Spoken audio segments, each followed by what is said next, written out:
Kathy Valiente, Manila Times. Good morning, Yusek. Yusek, an anti-political dynasty has been reintroduced po sa 20th Congress. Ano po ang latest stance ng Pangulo regarding political dynasty po? Siguro po mas maganda kung maibibigay nila ang pinakadetalye at buong nilalaman ng bill na ito dahil mahirap po sa ngayon na mag-oo o mag-hindi ang Pangulo. Mas maganda pong maibigay yung pinakadetalye dahil maaaring magandang maidulot nito sa ating bansa. At tingnan po natin, basta po ang Pangulo naman ay para sa bansa at para sa mga leader din naman, mga official na gusto rin naman maglingkod. So dapat balanse ang lahat. Pero ma'am, will he support such a law given na the President himself comes from a political family po? Titingnan po natin, hindi nga po natin agad masasabi kung magsusuporta ba siya o hindi siya magsusuporta. Depende po sa nilalaman ng bill mismo. Question, Pia Gutierrez, ABS-CBN. Hi, ma'am. Si DILG Secretary Remulla po says that he will ask President Marcos for authority to suspend classes tuwing may bagyo. Sabi po niya, mas madaling mag-coordinate pag sa DILG daw po magagaling yung suspension ng classes. Ano po ang masasabi ng Pangulo tungkol dito, and does the palace see the wisdom behind this? Sa ngayon po ay wala pa pong opisyal na sagot ang ating Pangulo patungkol sa suggestion po ni Secretary John Vic Remulla. At ito po ay pag-aaralan dahil kung ito naman po ay makakabuti sa mas nakakarami, pag-aaralan po ito at magbibigay ng maaaring tugon ng Pangulo patungkol yan. Pero as of the moment, kung ano yung nagiging sistema natin sa kasalukuyan, kung saan ang mga liderato ng mga ahensya ng LGU na siyang nagbibigay ng kanilang utos o order kung mayroong mga suspension ng klase, yung po muna mananatili. Pero so far po, may nakikita pa po ba kayong areas of improvement, particular dito sa polisiya na ito, or yung kung paano po nagsususpend ng klase yung mga LGUs at ang mga paaralan? Lalo na po may mga magulang pa rin na nagrereklamo na minsan nasa school na yung bata saka palang magsususpend ng klase. Mas maganda po natin itanong ito sa mga liderato po ng mga LGUs. Kasalukuyan po kasi at paminsan-minsan medyo hindi rin po agad yata na ibibigay sa kanila yung mga information para po sila makapag-decide agad.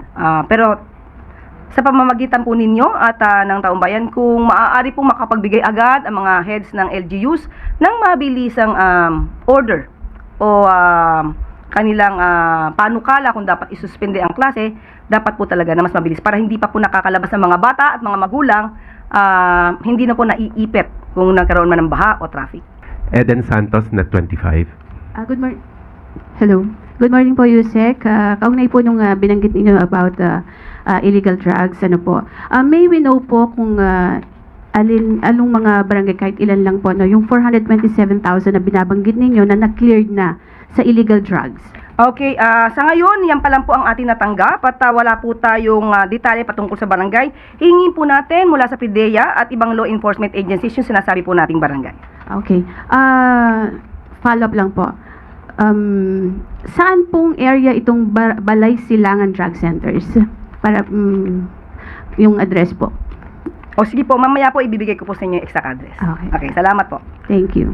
Next, Ann Soberano, Bombo Radio. Yusek, good morning. Panahon na po ng tag-ulan at may mga bagyo na rin tayong inaasahan. So gaano po ba kahanda ang gobyerno para tugunan ang mga hindi inaasahang epekto dulot ng mga pag-ulan, pagbaha at mga posibleng bagyo na rin na paparating?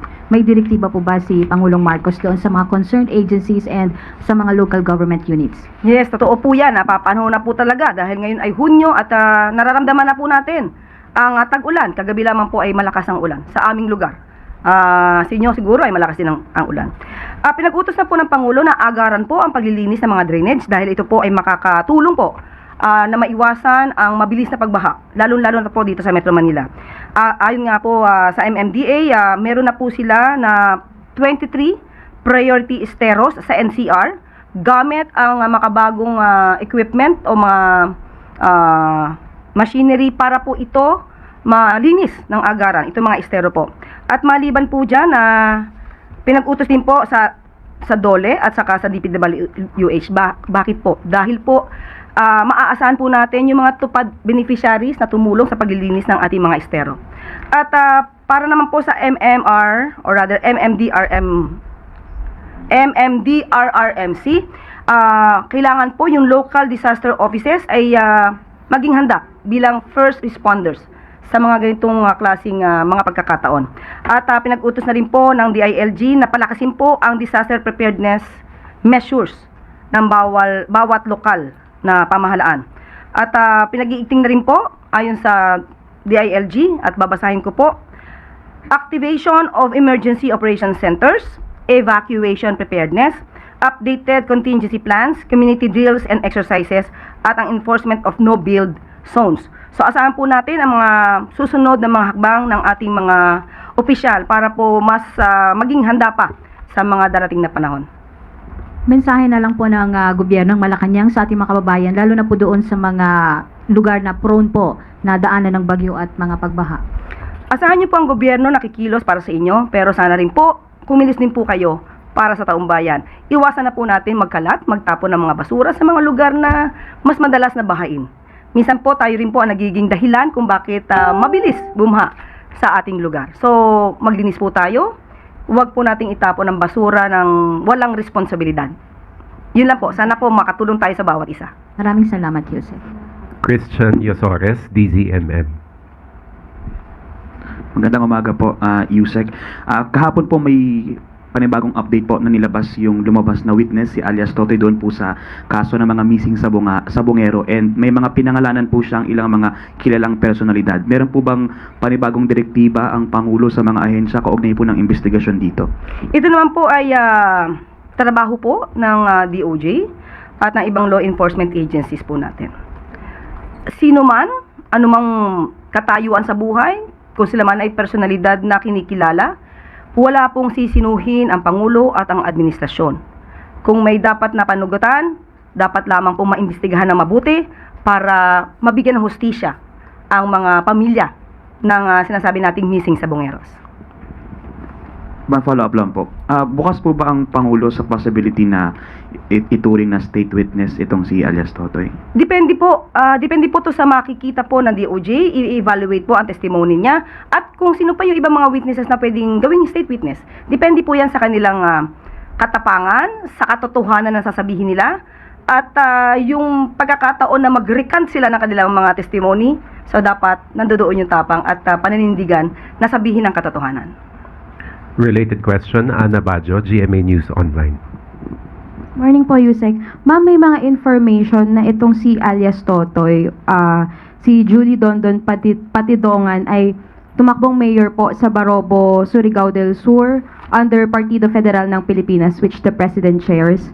May nababanggit po bang information or kilala po kaya personally ni Pangulong Marcos itong si Patidongan?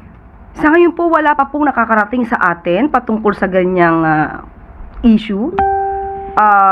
Hindi bali po, ipaparating po natin sa Pangulo para po maging aware din po siya. Thank you, ma'am.